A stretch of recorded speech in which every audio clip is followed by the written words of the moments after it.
This is a continuation of Wendigo Part 1. If this is the first episode you're listening to, then please go back and listen to Part 1 first. Thank you. Disturbing content warning. Please be advised that the content of this episode contains true stories of extreme violence, murder, cannibalism, torture, the death of children, and episodes of mental health crises. If you're sensitive to any of these topics, it's advised that you exercise extreme caution or avoid this episode altogether. Last time on Infinite Rabbit Hole.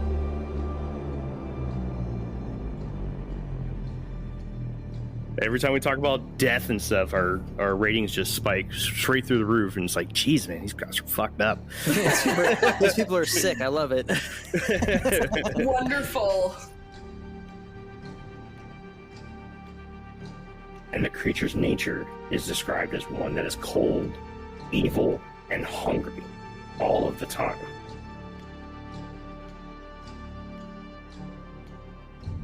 I'm looking at a map right now, and guess what's right over Minnesota? Inland.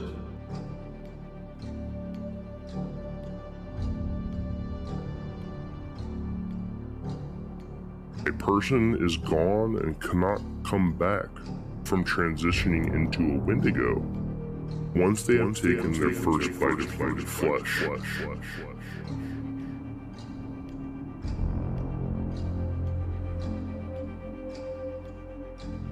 The Wendigo doesn't have any lips around their mouths. This is because the hunger for human flesh is so bad that they will eat their own lips as one of their earliest meals.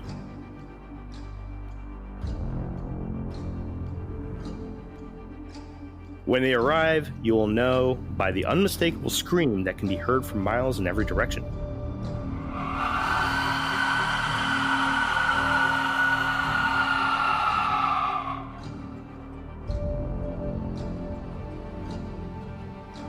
And then the last straw with this guy was he ended up trying to leave a group of kids into the forest. And that was when people had had enough. He claimed that the evil had washed over him as he leveled his rifle at his son's head. Swift Runner began eating the child, and did so for many days.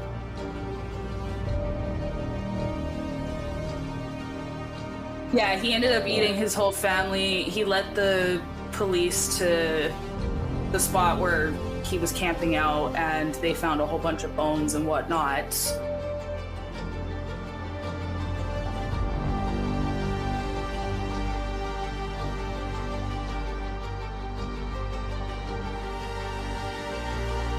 Welcome back Welcome back.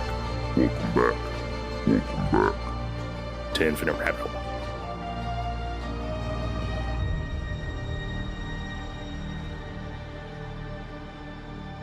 Algonquin beliefs stated very few ways to cure someone from turning Wendigo.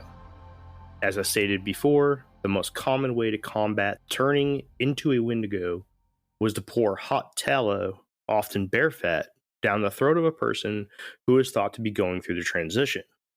But how is this supposed to actually work? The natives believed that by pouring hot bear fat down the throat of a victim of a Wendigo, they could successfully thaw the frozen heart and bring the victim's body and mind back. Modern medicine also has a reason as to why this would have worked.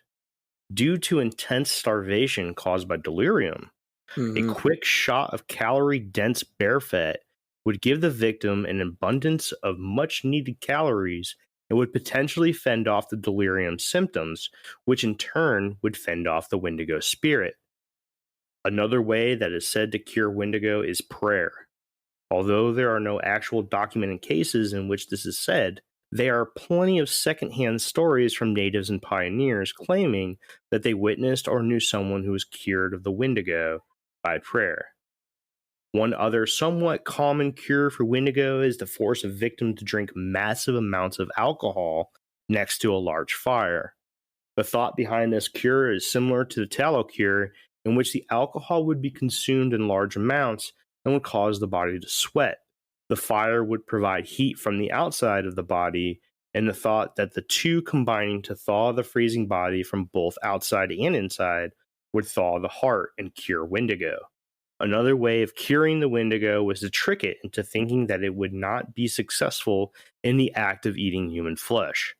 This could be done by tying the victim up and leaving them lonely for a long time, sometimes a week, if not more.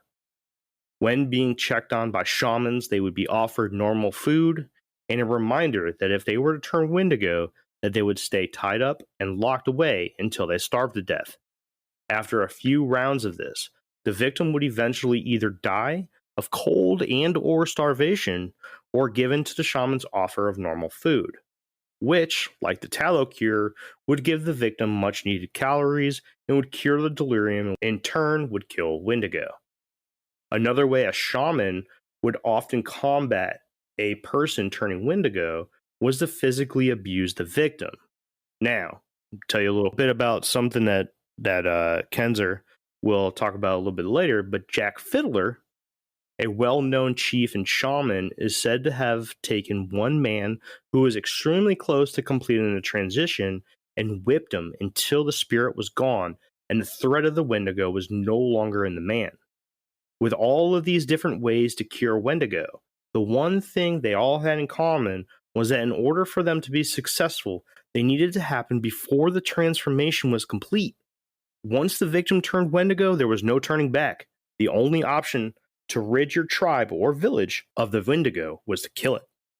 Oftentimes, the choice to kill a Wendigo would happen before the transformation was complete. In that case, you can practically kill the same way you can kill any person. But sometimes the act of eating human flesh and sealing the curse would happen, and the name of the killing game was changed drastically. Another issue that would sometimes come up when deciding how to get rid of the problem was the decision to target the victim or the spirit. The most common way to kill the victim of a Wendigo was to first kill the body and render it unable to move. Then after that, they had to burn the body completely. Often the fire would keep going for 2 whole days. After the fire died out, you would then have to take the remains of the body and the fire and bury them in multiple different locations as far as possible. This would prevent the body from being put back together and reanimated under the control of the Wendigo spirit. The fire was also viewed as a cleansing agent by the natives. Probably the most difficult to perform and one that is repeated as a cure for someone who is going through the transition, tallow can be poured down the throat of a fully turned Wendigo to thaw the entire body, eventually killing the creature. Another very difficult way to kill a Wendigo was to trap and lock it in a kettle and cook the creature until it died from being melted away. Then bury what's left of the creature in different locations. Shamans would oftentimes take to spiritual warfare to fight the Wendigo Paragon with a Paragon of their own. This would be done by entering into a tent, often heavily intoxicated with whiskey, to ensure that the Wendigo could not take hold of their heart, where the shaman would continually chant and shake the tent in attempts to control their Paragon in a battle against the Wendigo. Sometimes the length of these spiritual battles would last for days. Another prominent way to kill a Wendigo was by strangulation. It was thought that by strangling a Wendigo, you were closing off the only means of escape the spirit had from the body. Some would only kill Wendigos this way, so that they were not releasing the Wendigo back out into the world to once again, one day, infect someone in their village. Probably the most simple way to be able to kill a Wendigo is to bury an axe in its forehead deep enough to kill the brain. Simply cutting out the heart and chopping a live creature apart and burying the pieces in different locations was also thought to be a suitable way to kill a Wendigo. When burying the body parts, logs of wood would be laid on top of the body part before dirt being returned to the hole. This was thought as a way to ensure that the body parts were not able to leave the hole and reassemble with the other pieces, which would give life back to the Wendigo. Many European pioneers claimed that the way to kill a Wendigo was with a silver bullet or stake to the chest to shatter the frozen heart. There are a few things that stick out here. Silver was a very common killer of supernatural beings in Europe, the most popular being the vampire and the werewolf. You can see the difference in culture when describing ways of killing the creature. The natives used weapons that they had on hand, such as fire, bear tallow, axes, knives, and spiritual warfare.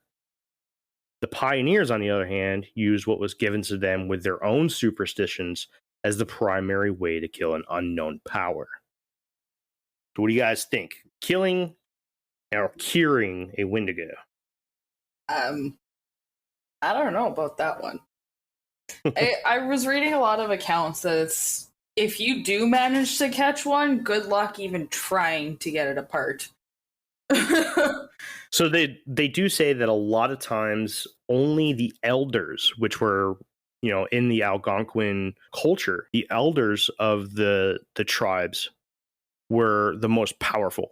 And a lot of times they were shamans or chiefs, and that a Wendigo can only be killed by someone with immense power. Yeah. So somebody who stood at the pinnacle of a tribe, The authority figure. yeah, was the only one that could really do any damage to the Wendigo. It's not like, if I walked, if I'm in the tribe, I'm 33 years old and this strapping young buck, and I go and I'm like, I'm going to go axe myself a Wendigo. And I'd probably die. And then you end up disemboweled and eaten. Exactly.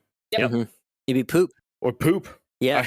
They would do this magical trick that my kids do. Wendigos turn people into poop, and kids turn money into poop. It's freaking great. I like the bear tallow thing, and then like what was said of that. The scientifically speaking, if someone's starving, you give them a huge shot of bear fat. It's like it rejuvenates them. Right. It reminded me, not entirely related, but it reminded me of a YouTube channel that I follow. I follow quite a few survivalist like YouTube sort of channels, bushcrafting sort of things. One is actually Zach Fowler from the Alone Show. Another one is the Wooded Beardsman, and then a couple other guys. But one of them, I can't remember which one, but they decided to do like some 7-day wilderness survival challenge where they were only eating fish. And even though that they were eating a pretty substantial amount of fish, because they weren't eating the eyeballs and the brain and the skin and the cheek meat and all that sort of stuff, and they were just eating fillets, they actually started starving because they weren't getting the amount of fats and oils that you need to survive.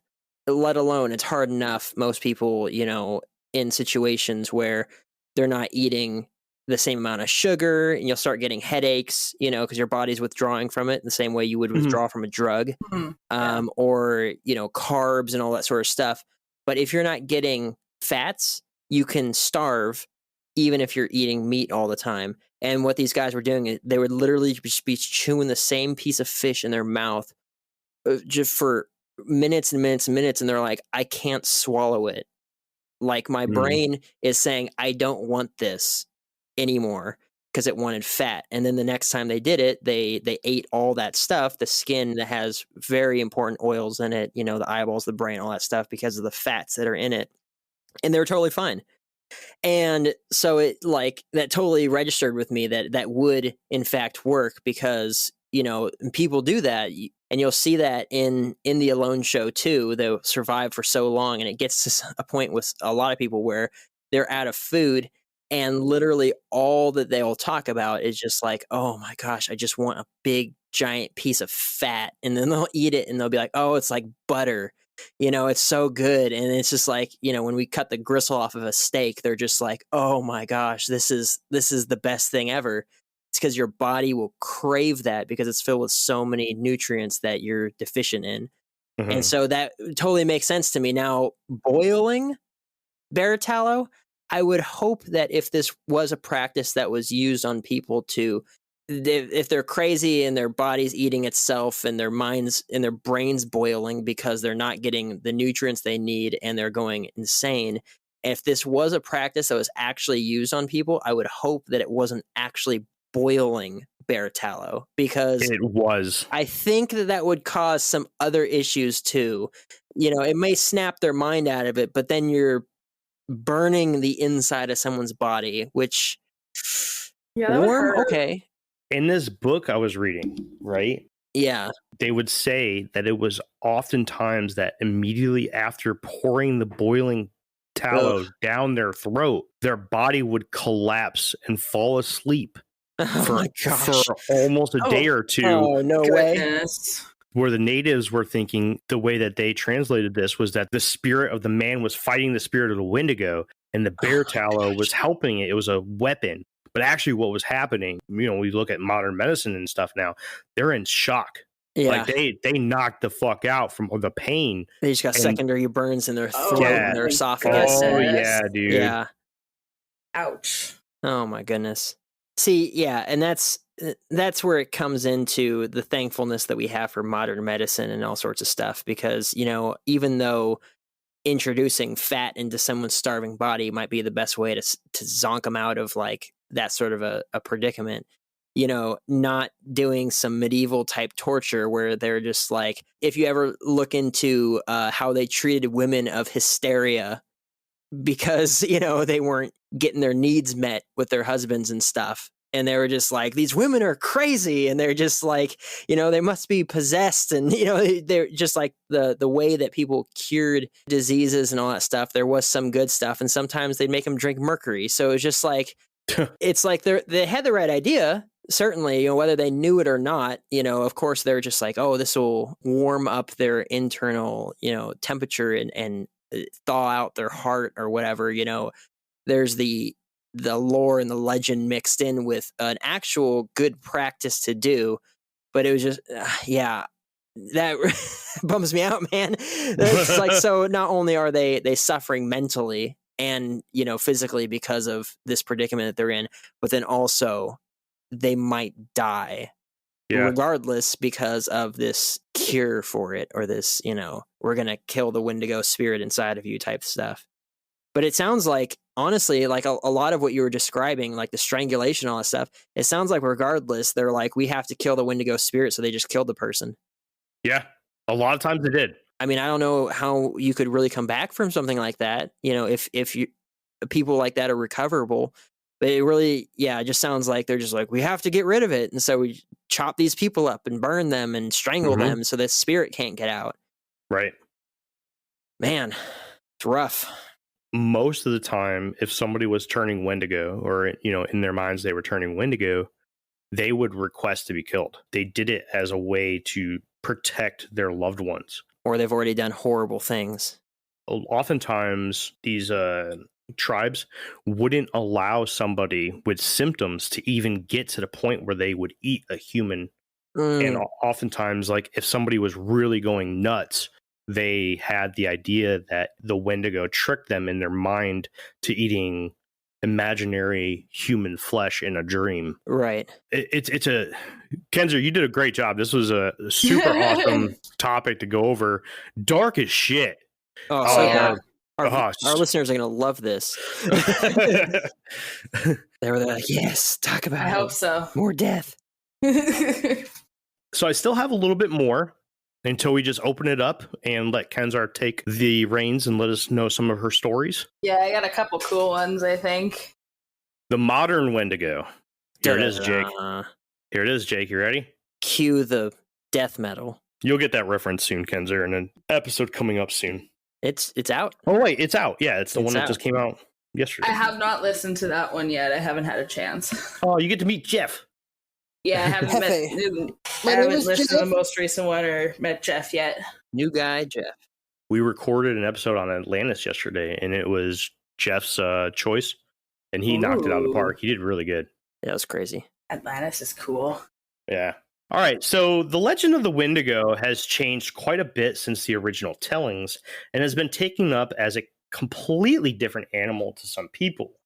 The real problem with the modern Wendigo is that most people who describe the creature as an upright walking deer or other agulate have no idea of the original stories.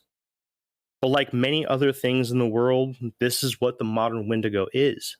Still scary, but a little dolled up to flatter those looking for a thrill or something new to be scared of.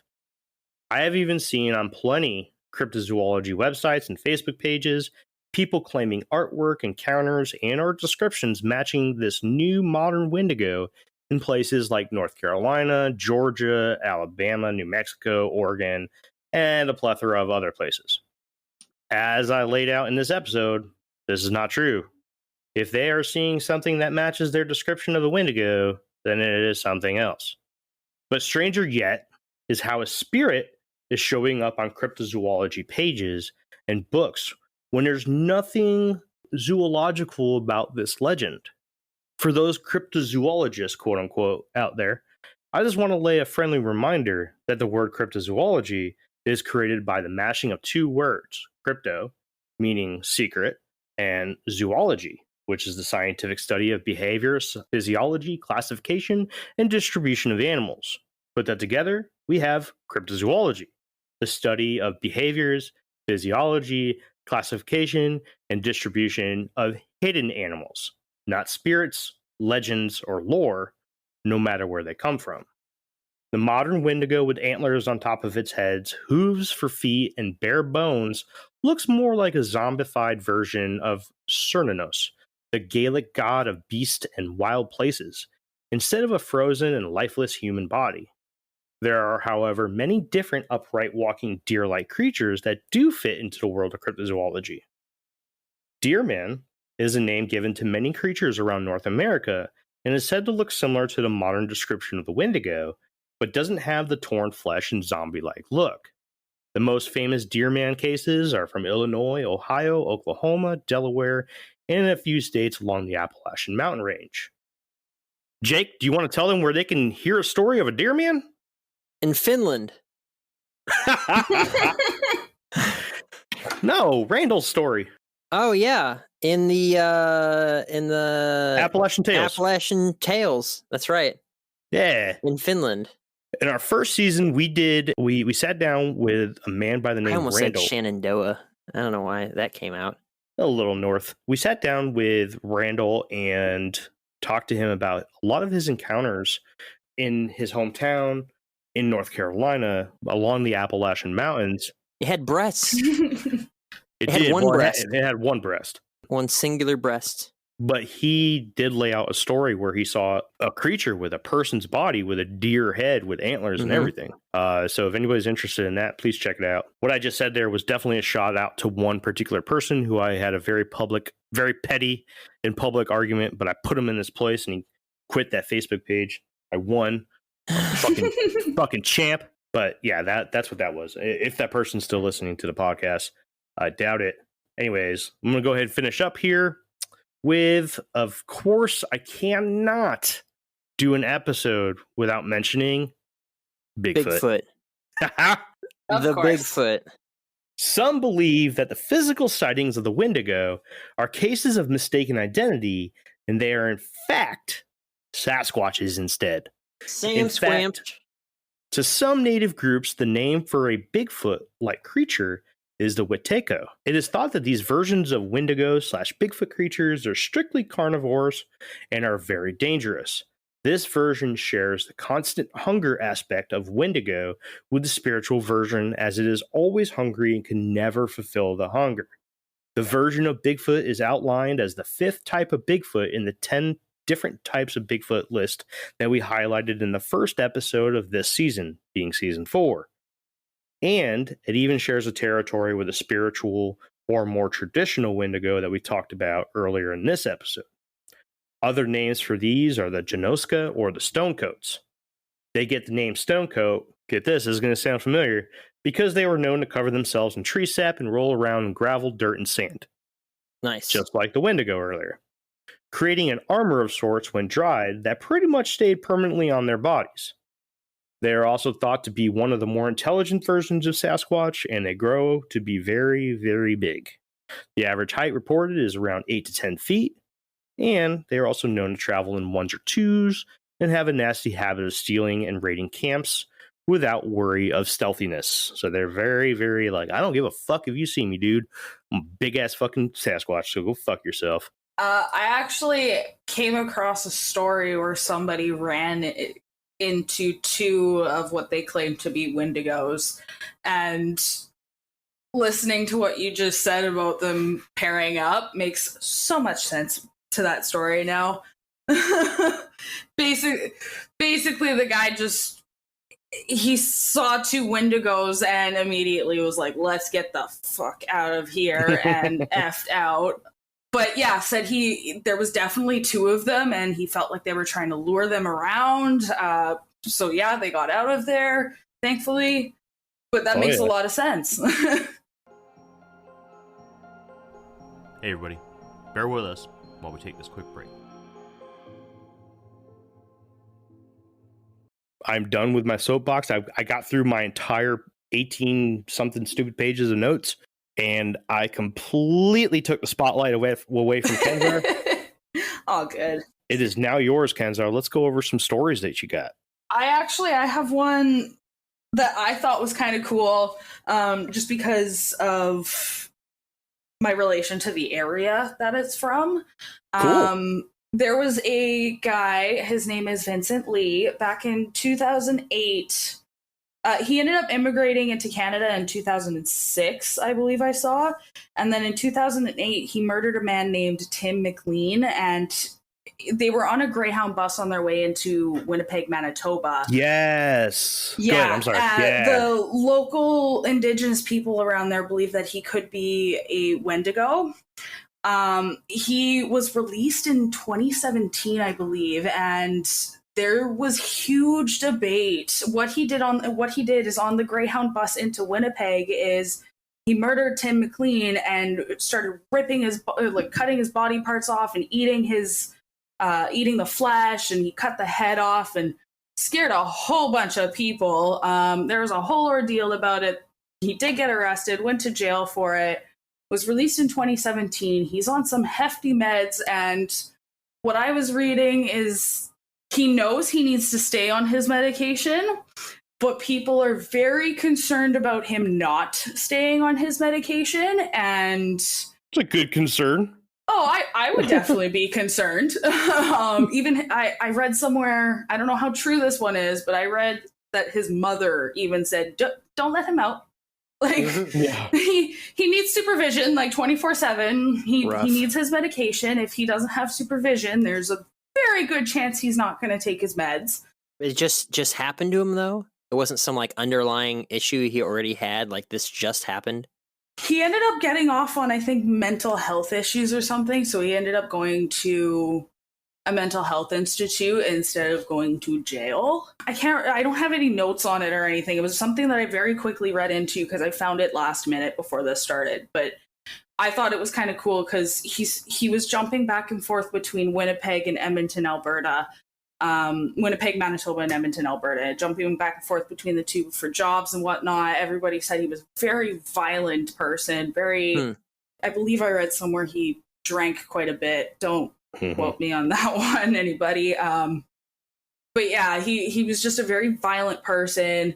Up and left his wife in Manitoba one day to go get a job in Edmonton, and then up and left his wife in Edmonton to go see if he could get a job in Manitoba, and on the way there ended up killing this guy and eating his flesh on the bus. So what I remember reading about this, because I read about this back when it first came out. I could be wrong, because again, this is a very long time ago, but just like other things with Wendigo psychosis or, someone turning Wendigo, he did claim that he was taken over by evil spirits. Yes, I do remember reading that as well. Again, it was just chalked up to, he's got a mental illness. It's Wendigo psychosis. But he very much so felt that he had demons. I remember reading. Those are some pretty fucked up demons. Right? Yeah, apparently that the guy he killed was sitting next to him on the Greyhound bus. And for some reason, everybody stopped him from exiting the bus. Like they prevented him from leaving the bus so that the police could get there because they were in a little tiny town in Manitoba. For me, what made this stand out so much is I found out that the Tim McLean, the guy that got murdered, was a carnival worker, and he was on his way back home. Yeah, he was on his way back home to go see his family in Winnipeg from Edmonton after working the local carnival that's in Edmonton. I'm from Edmonton. I went to that carnival every single year. There's a very good chance that I could have crossed paths with that guy because he was running the Ferris wheel and I went on the Ferris wheel that year. Jeez. So I don't know if I actually did come across with the guy because that was a long time ago now. But once I found out he worked for that carnival company and was in the city that year, I know for a fact I went to that carnival. There's a chance I could have crossed paths with that guy. Fuck.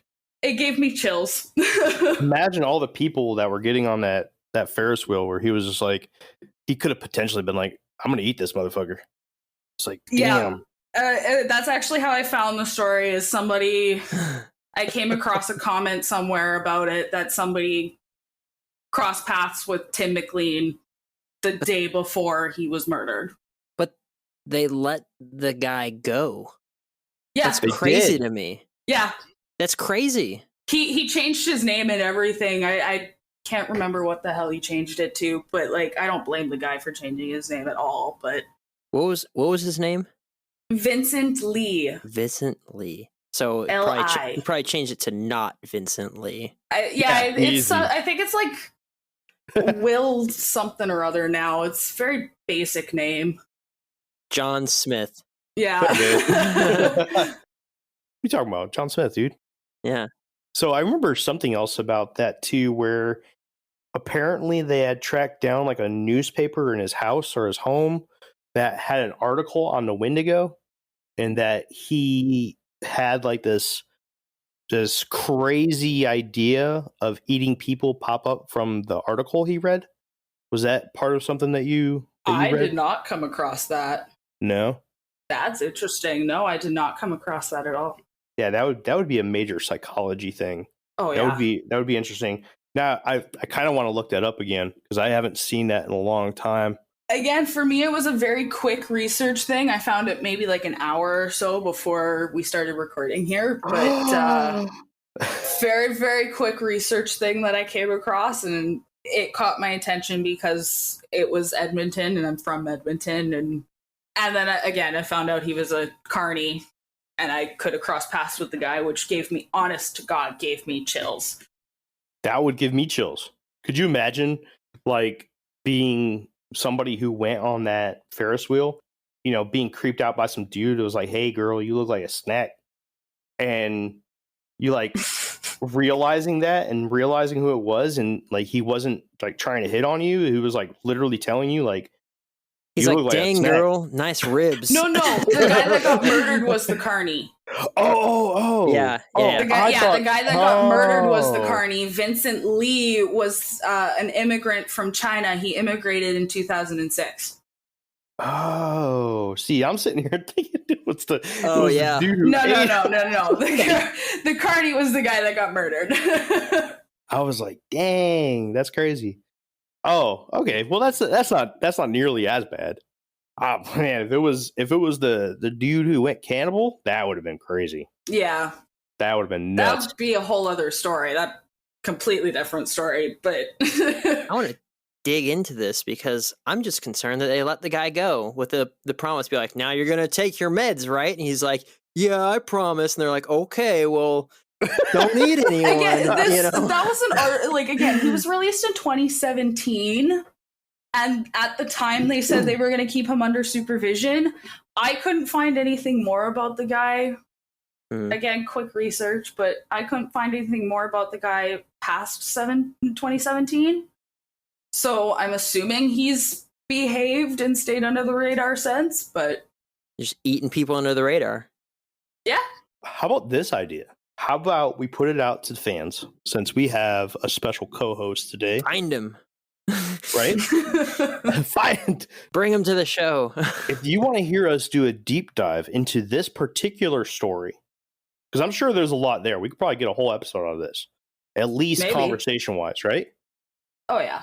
If anybody listening to this episode wants to hear us do a deep dive into this, let us know, and we'll invite Kenzar back on for another episode to do a deep dive into this particular case. What do you think, Jake? Yes. Done. I'm down. Kenzar. I'll come more prepared. No, you're fine. You're totally fine. But this sounds like a pretty cool case to get into. I mean, it's got some gruesome shit. It definitely is interesting. What's even crazier is that I left so much out about the Wendigo that we could do a whole nother episode about the same length.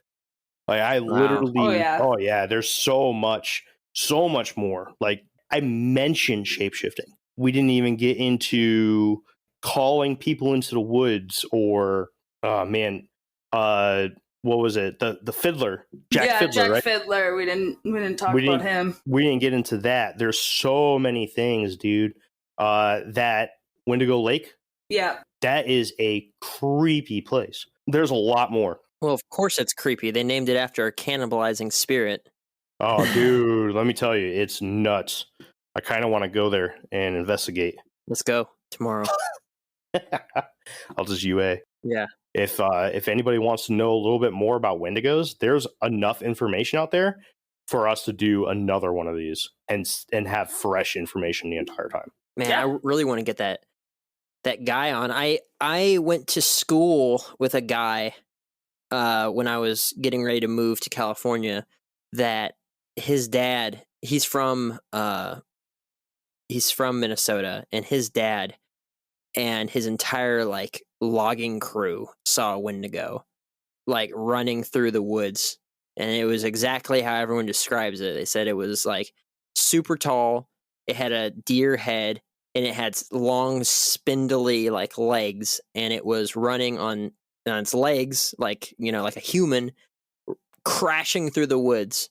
And everyone's just like, well, we're done here. And then they packed up their stuff and they left the job site, and they told their boss, we're not going back there. And it was a like 15 blue collar guys out in the woods for a logging trip where they were just cutting down trees, and they all saw this, and every single one of them were like, nope, we're done. And they just packed up and rolled out. And I'm sure I'm leaving so much stuff out. And he expressed to me that there's no way his dad's going to come up on our show and talk about this. But if he could get a rundown from his dad and then come on and talk to us about it, like that would be so cool, because he's from an area where they, you know, where people claim to see this stuff. You know, there's a difference between sightings from Joe Schmo and sightings from guys that would really be hurt if they lost their jobs. Like when you hear of Bigfoot sightings from forest rangers or cops or first responders of some type, or you hear about these sorts of things from hardworking blue collar type people, it's just like there's a different feeling around a sighting versus when you hear, and I'm not saying that it's not credible and it's not an experience that they've had, but when it's like some farmer somewhere, it's like there's a different level of like you're risking your career over this because someone might think that there's something wrong upstairs. And, you know, if people see something like that and they're willing to come out and say it, it's just, it has a different feel to it. So I'd like to have him on here to give his story, and hopefully he's not on a ship somewhere and I'll have to reach out to him, because that would be really cool, because that would be. I am not the guy that believes that you can will something into existence. That is ridiculous to me to even us. But I don't know. I was talking to Jeremy before this episode, and Kenzar right before you got on here, and we're kind of talking about the Algonquin people and how this is their legend. And I was just like, kind of under the assumption that this was just a tribe. And then Jeremy said, no, this is more like a group of tribes that they're called the Algonquin people, right? But even still, it's like, I understand that this is like a regional type lore, legend, or whatever. But the thing that strikes me so hard about Bigfoot is that there was stories and names attributed to Bigfoot from Native American tribes all over the United States, all over Canada, you know, and we can see different types all over the world. But these ancient people had their own stories and their own names and things like that, but the characteristics line up almost exactly to what people say today. So there's a lot of credible stories and possible evidence that this is either it is or it was a real creature. So when I think about like this sort of a thing, and people still claim to see it, not see people that are affected by it, like this Vince Lee guy that ate somebody, but actually see a real animal and attribute that and say, or, you know, whatever, they see it and they say, it's the Wendigo. So I don't know. It's hard for me to say that, like, yeah, this is anything more than a legend or a story to describe a mental disability or a mental deficiency or someone that just lost it. This is the Native Americans' way to describe this sort of happenstance. Mhm. And to say that this is an actual real animal or a, you know, a monster that's out there in the woods, because it doesn't go past the Algonquin people. You know, Right. it stays in that area. And I don't know, it's hard to say, like, you know, even getting if you got like a picture of it and be like I don't know, it could be doctored because it's just not as widespread. And so this is a real head scratcher for me because it is so local to that area. It's not widespread enough to where people would be like, oh, and then it happens here, and it happens here, and it happens here, and it happens here. Because you think that if it was a real occurrence, that it wouldn't just be excluded to places where it snows. Mhm. Because desert dwelling people have to deal with starvation sometimes too, you know? So it'd be like it would just happens to people that are starving and then it turns them into cannibals and stuff. So it's just like, yeah, I like this episode because it's like it's bringing me out of my comfort zone of I'm the guy that doesn't believe in most of this stuff. And I know Jeremy, it kind of falls along the same boat. We like the story of it. We like the legend of it. We like the talking, you know, talking about it and everything like that. Especially if it's really like this, it's really frightening. It's creepy and it's, you know, describing a horrific sort of circumstance where someone might get into a position where they're so hungry that they're willing to eat their family members. But it's pulling me out of that zone of, you know, I want to attribute so much, and I understand the Native Americans and a lot of Native people, you know, worldwide had their legends and stories because that's how they explained things and that's how they entertained each other. And it was all about stories. And that's how, you know, what they built their communities around, things like that. But I like to attribute, you know, the things that they saw, the things that might actually exist because many stories there were, or how widespread it was, or whatever. Really, when it comes down to it, this country is really, really young, and that's pretty much as good as it gets most of the time for like really old legends and things that could be real, right? You follow what I'm saying? It's like, does Yeah. that make sense? Oh, It's yeah. just like, it's like, but for something like this is like kind of bringing me out of my comfort zone and getting me to just like, but people still see it, right? People still, or they claim to see it. They see something. claim. You know, I'm not going to say that people aren't seeing something. You know, whether that is like what Jeremy was saying, like a different type of Bigfoot or something like that. You know, a different type of Sasquatch or a dog man, whatever it may be. Or, you know, like Randall's experiencing, you know, he truly believes that he saw what he saw in the Appalachian Trail. And it's like, okay. Yeah. But yeah, I don't Oh, know. yeah.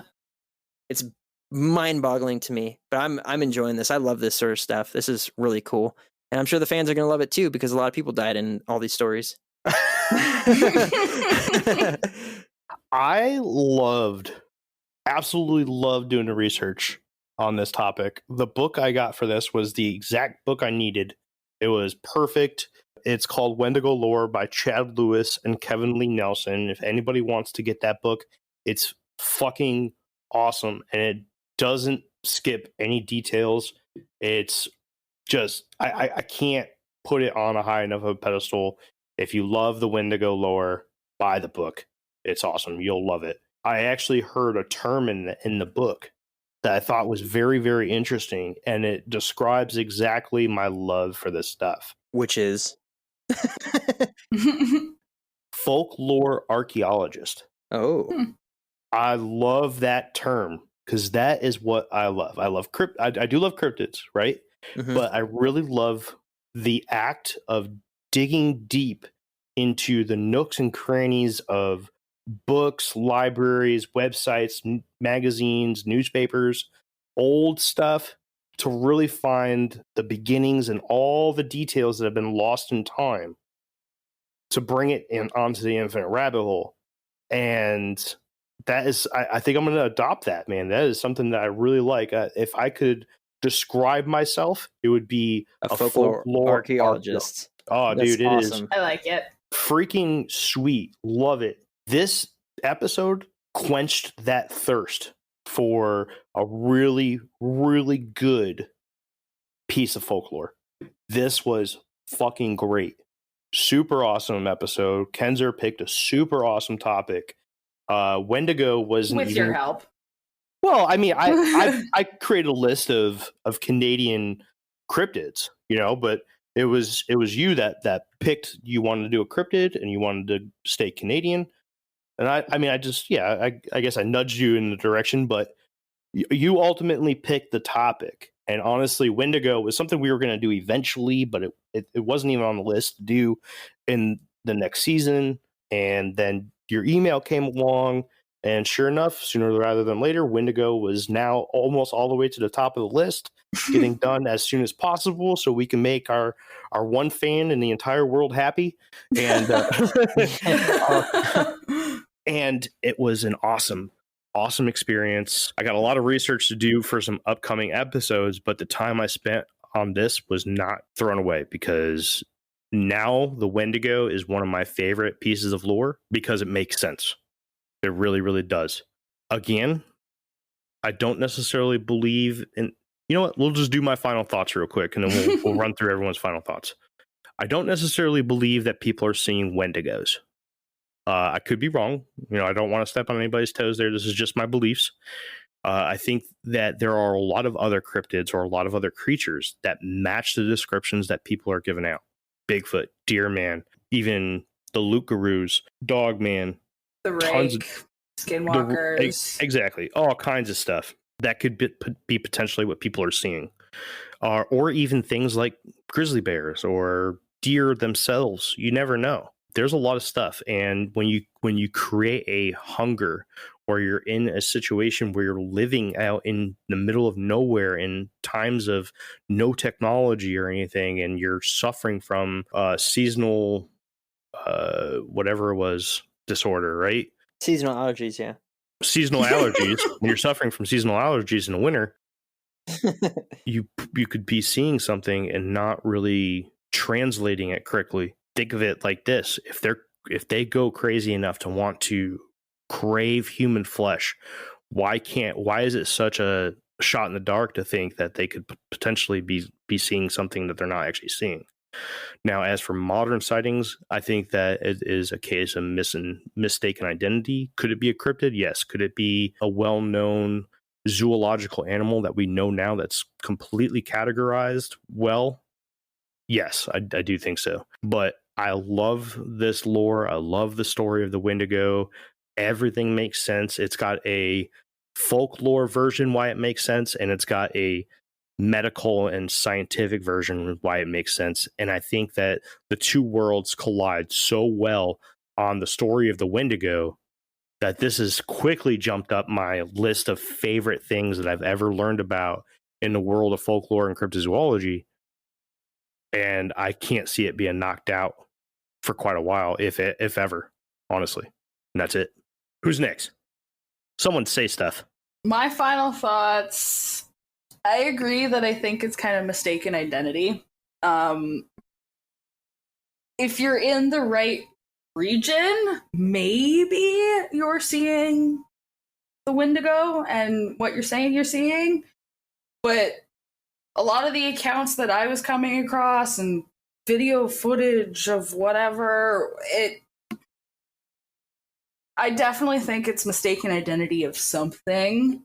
The folklore is absolutely amazing, though. The stories behind it are kind of incredible.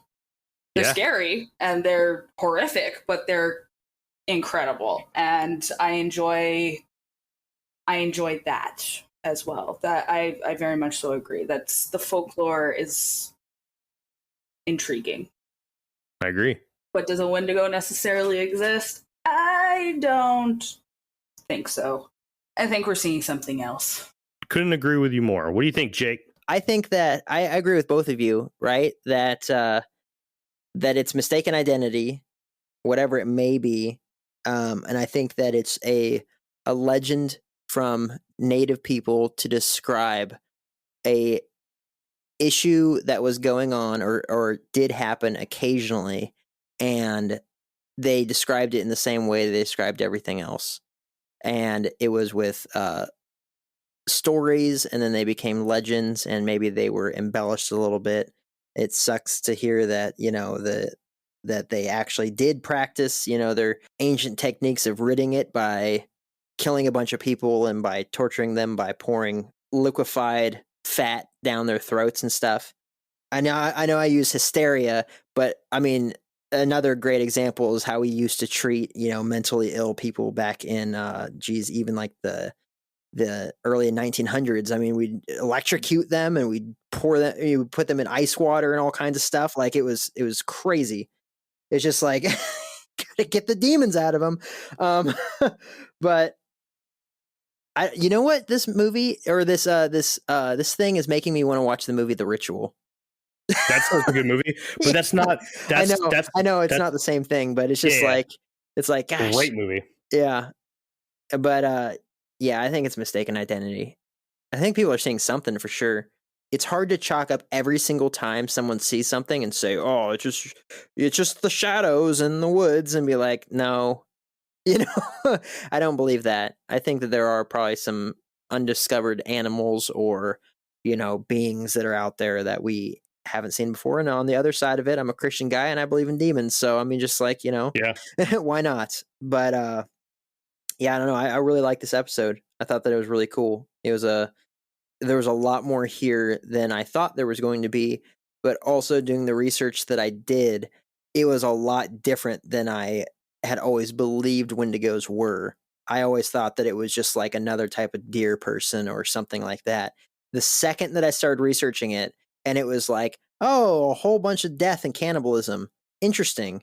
Had no idea. Not a clue. It was never something that I had gotten into where I was just like, oh, what's all this about? It was just something that I had heard about upon passing, or maybe there was a movie or someone, like my classmate told a story about his dad seeing one. Even then, I didn't dig into it enough to look into what is a Wendigo. It was really disturbing, and it was a lot, and it was really cool. I'm spotting a trend with you there, sir. What's that? That I don't care?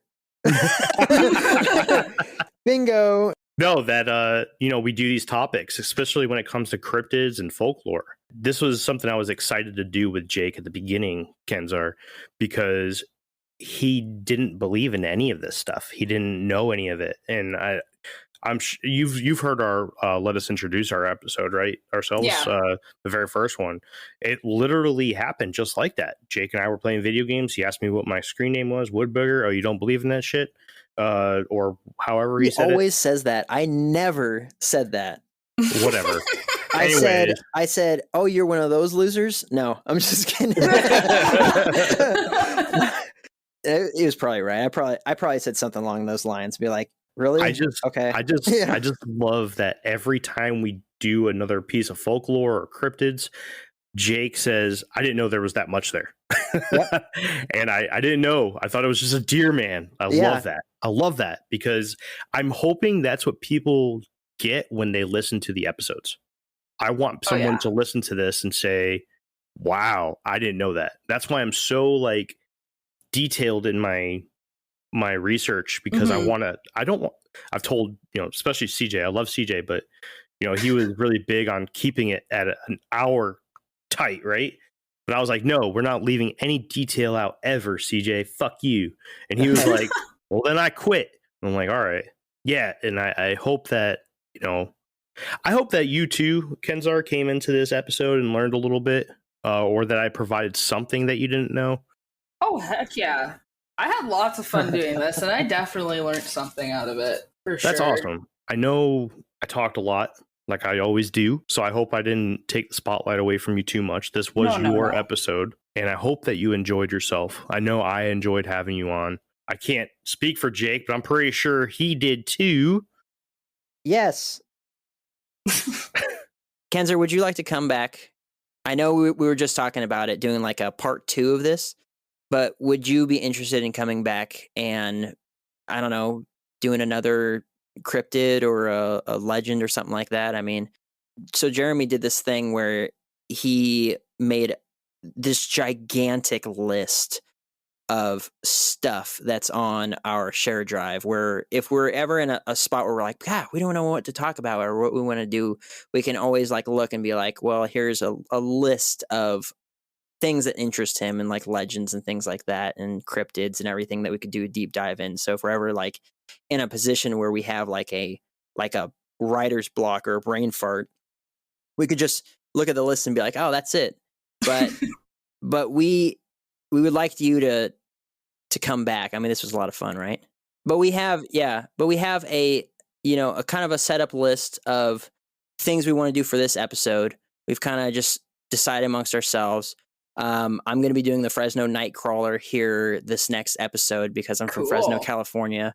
And as much as I think that it's just a bunch of crap, I'm going to do a really good episode on it.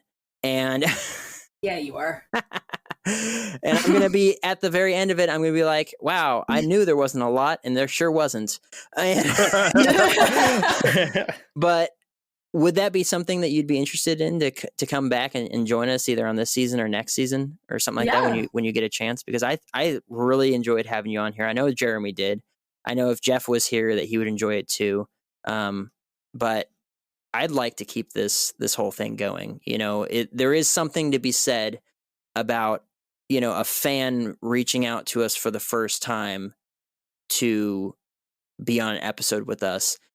Yeah, absolutely. I'm totally down to do another episode with you guys. I've had a lot of fun doing this. It's probably, again, I work 2 jobs, 2 full-time jobs. I work and sleep, and that's basically it. So this is the most fun that I have had in months, and I'm totally down to do it again whenever you guys want. Hey, so I just sent a list to the chat of all the episodes on this season. So you're getting something only Patreon has access to, and you can literally pick any one of those to come onto. Your choice, whichever one you want. You see, it's got the recording dates and release dates right next to it. Can I pick one now? Because like I've already decided, I think. That's fine. We're going to delete it off of the episode because we don't want anybody. Yeah, of course. We like to keep it all a secret. We kind of gave you a big spoiler. You know the entire season now. This is everything that we're going to do is right here. So that's cool. You have a big in with what's going on in Infinite Rabbit Hole right now. We're gonna sue you if you say anything. We don't actually have lawyers, but we'll find one. We'll go through a jag. Nobody will ever see this. Trust me. This is need to know, and nobody needs to know. But yeah, so that whole list, Kenzar, you have a complete choice of whichever one you want. You can absolutely choose now. You could choose now and change your mind later if you wanted to. But those are the dates and those are the topics. It's insane. We'll have Jeff on for that one too. So sweet. New guy Jeff. That's his name, by the way. Perfect. New guy Jeff. So what'd you think, Kenzar? Tell us your honest opinion. How horrible was this experience? It wasn't at all. Oh, we'll do better next time. I actually had a lot of fun with this. Definitely out of my comfort zone for sure. I'm not used to first podcast ever. I'm still fairly new with even listening to them and finding ones I like and stuff like that. So first time ever recording a podcast and not used to this whole. I don't do technology. I really don't. It's a pain in the ass. Agreed. But at the same time, if you're not keeping up, you're falling behind. So agreed. Kenzar, I almost threw away my computer 2 months ago because I thought that it was broken and I couldn't turn it on. I couldn't fix it. I was pressing the wrong button to turn it on for weeks. I have a laptop that I bought, I think in 2010, that I'm still trying to salvage. That the Wi-Fi adapter in it no longer connects to the Wi-Fi. I have to tether the Wi-Fi onto the thing. It's got no sound.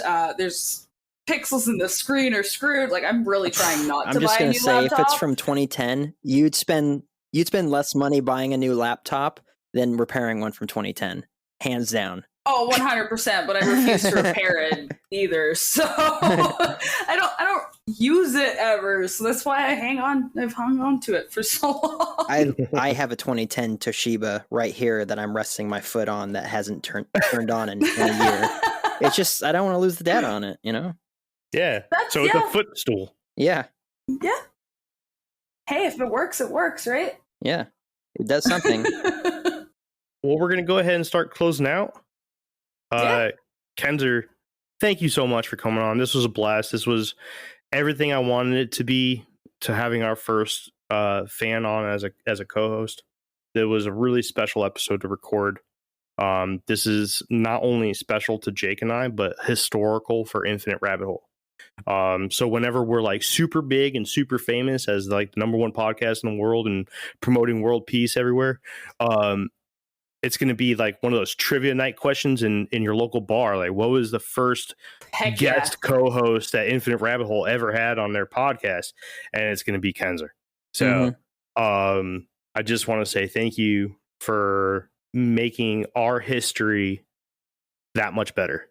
And I hope that you had a great time. I hope that you can, you don't hang up with us right now and go to your husband and your friends and be like, yep, they're dipshits. I'm never listening to another episode of that again. Forget what I said. They're idiots. I hate them. I hope that what you do is you go, hey, that was a lot of fun, and I can't wait till next time. And I know that I can't wait to have you back on for the episode that you chose. I know that it's going to be a special episode because talking about a good seasonal episode, that's going to be a great one. And yeah, I just can't wait. I'm lost for words. Thank you. That's what I got to say. Thank you. No, I've had so much fun with this. Thank you for having me. Thank you. Like, just the fact that you guys even wanted me here just is the coolest thing in the world to me. So I'm sitting over here happier than a pig in mud. You guys have no idea. I've had so much fun with this. Thank you so very much for having me on your guys' show. But actually earlier you said I'm happier than a pig in crap, and now it's happier than a pig in mud. So which is it, Kenzar? You know what? I'm just someday it depends on the day, really. I'm not gonna lie, I'm a construction worker, so I have a filthy mouth. Oh no. We're sailors. And we I also tried do that. really hard not to. Especially lately, I've been trying really hard not to swear, especially online, because I just finished my schooling for my apprenticeship. And congratulations! Thank you. For sure. But I did get in trouble a couple times for my mouth. So, are you fudging kidding me? No. I wish I was, but that's funny. It's okay. Kenzar's got a potty mouth, everybody. Ew. I'll own it. Ew. I'm a plumber, okay? It comes with the job. If you heard the things that Jake used to say every day, and the things that I say every day, Jake has really gotten a lot better. And I even tried to mute myself around Jake out of respect. It doesn't work all the time, but I try. But anyways, Kenzar, would you like to close us out? I don't know. Okay. Well, thank you, everybody. That was another episode of the Infinite Rabbit Hole. Have yourselves a wonderful night. Woo! See how easy that was? Easy peasy lemon squeezy. Easy peasy lemon squeezy.